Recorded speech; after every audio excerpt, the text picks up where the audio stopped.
ұзындығы 1 дециметр және ені 8 сантиметр болатын тік 4 бұрыш парақшадан қабырғасы 7 сантиметр болатын шаршы кесілген. Қалған қағаздың ауданын табыңыз. Ең бірінші мына екі өлшем бірлікті бір өлшем бірлікке келтіріп аламыз. 1 дециметрде 10 сантиметр бар. Ал енді суретпен көрсетейін.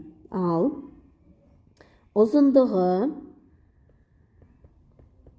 10 сантиметр, ені 8 сантиметр болатын парақтан 7 сантиметр болатын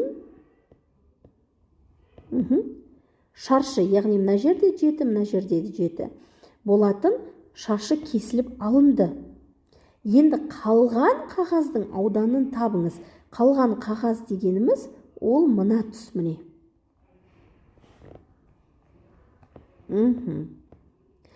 Не істейміз? Ең бірінші S1-ді табамыз. S1 дегеніміз ол жалпы мына парақтың ауданы. 10-ды 8-ге көбейту арқылы. Себебі тік төртбұрыштың ауданын табу формуласы А көбейту Б. Ені мен ұзындығын көбейтеміз. 80. Екінші, енді мына тұрған шаршының ауданын тауып аламыз.